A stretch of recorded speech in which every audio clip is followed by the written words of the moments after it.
शिखरपुर नामक गांव में एक बूढ़ी माँ अकेले रहा करती थी। उसका एक बेटा था जो विदेश में रहता था।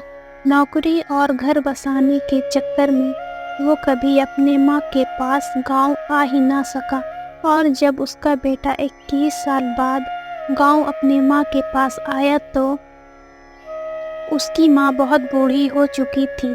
आते ही उसने अपनी माँ को गले लगाया और करीब 15 मिनट तक जी भरकर माँ को विदेश का हाल सुनाता रहा।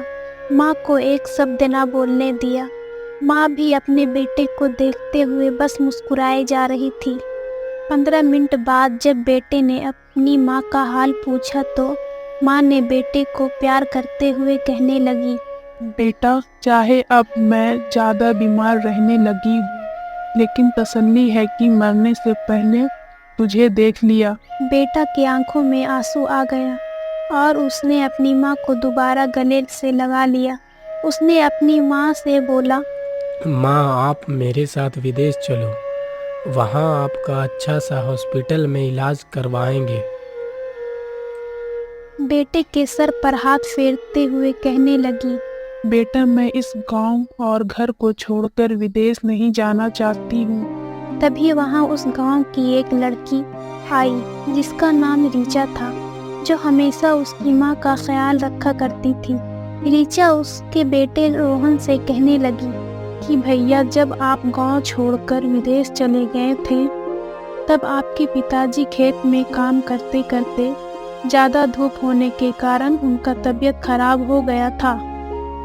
ज़्यादा तबीयत खराब होने के कारण उनका मृत्यु हो गई। एक दिन मैं आपके घर के पास से गुजर रही थी, तब मुझे आपके घर के अंदर से रोने की आवाज़ सुनाई दी। मैंने अंदर आकर देखी तो आपकी माँ भूख के कारण रो रही थी।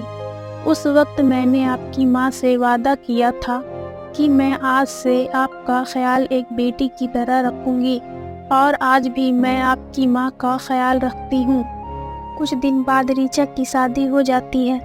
रोहन अपनी माँ को कहता है, माँ, अब तो मेरे साथ विदेश चलो, क्योंकि रीचा की शादी हो गई है, वो अब आपकी ख्याल नहीं रख पाएगी। रोहन अपनी माँ को लेकर विदेश चला जाता है, जहाँ उसकी पत्नी और बच्चे रहा करते थे। रोहन बहुत परेशान था। उसे समझ नहीं आ रहा था कि वो इस परिस्थिति से कैसे निपटे। वो अपनी माँ को बहुत चाहता था। वो अपनी माँ को लेकर बहुत परेशान था, किंतु उसकी पत्नी और बच्चे उसकी माँ से बहुत दूर भागते थे, क्योंकि उसकी माँ अक्सर बीमार रहा करती थी। वैसे वह विदेश में अपना काम सब खुद कर लेती है, किंतु फिर भी वो उसकी पत्नी और बच्चे की नज़र में हमेशा खटकती है। रोहन का बेटा चिंटू अपनी दादी से कहने लगता है, दादी, आप ऊपर वाले रूम में चले जाएं, यहाँ मेरे सारे दोस्त आकर बैठेंगे। लेकिन बेटा चिंटू, मैं तो इतनी दूर कोने में बैठी हूँ। चिंटू ने कहा, नहीं, आप ऊपर वाले रूम में चले जाएं, क्योंकि मेरे दोस्त आपको देखकर मेरा मजाक उड़ाएंगे। रोहन रूम से बाहर आया और चिंटू को गुस्से से बोला, चिंटू, क्या हुआ? इतना क्यों चिल्ला रहे हो? दादी जहाँ बैठी है वहीं बैठी रहेगी, वो कहीं नहीं जाएगी। तुम अपने दोस्त को ऊपर रूम में ले जाओ। कहता हुआ रोहन ऑफिस चला गया। चिंटू माँ के पास जाकर शिकायत कर देता है। माँ गुस्से से बाहर आई और बोली, तुम्हें सुनाई नहीं देता? बुढ़िया चिंटू ने क्या कहा? तुम ऊपर रूम में खुद जाओगी या तुम्हें घसीट कर पहुंचा दे? रोहन की माँ चुपचाप वहाँ से उठकर जाने लगती है। सीढ़ी पर जाते जाते गिर जाती है। वहीं खड़ी बहू बोलने लगती है कि तुम मर क्यों नहीं जाती, हमारे जिंदगी से चली क्यों नहीं जाती? रोहन की माँ अपनी पूरी ताकत लगाकर खड़ी हुई और ऊपर रूम में चली गई। रोहन ऑफिस के तरफ से कुछ दिनों के लिए बाहर चला गया था। चिंटू की माँ मन ही मन में सोच रही थी, क्यों न इस बुढ़िया को वृद्धाश्रम पहुंचा दिया जाए।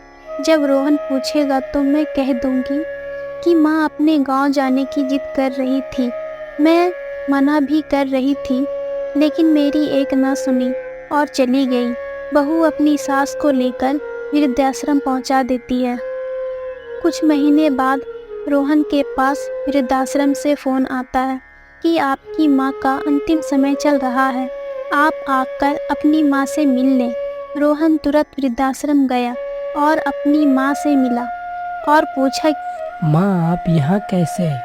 आप तो गांव चली गई थी ना, फिर यहाँ कैसे आ गए आप? माँ ने पूरी बात रो रो कर अपने बेटे को बताया और बोली कि मेरी एक आखिरी इच्छा है। रोहन ने कहा, हाँ माँ बोलो, क्या इच्छा है आपका? बेटा यहाँ बहुत गर्मी और मच्छर है, तुम यहाँ मेरे मरने के बाद पंखा लगवा देना, क्योंकि जब तुम्हारी औलाद तुम्हें यहाँ पहुँचा देगी तो तुम लोग इस गर्मी में यहाँ नहीं रह पाओगे।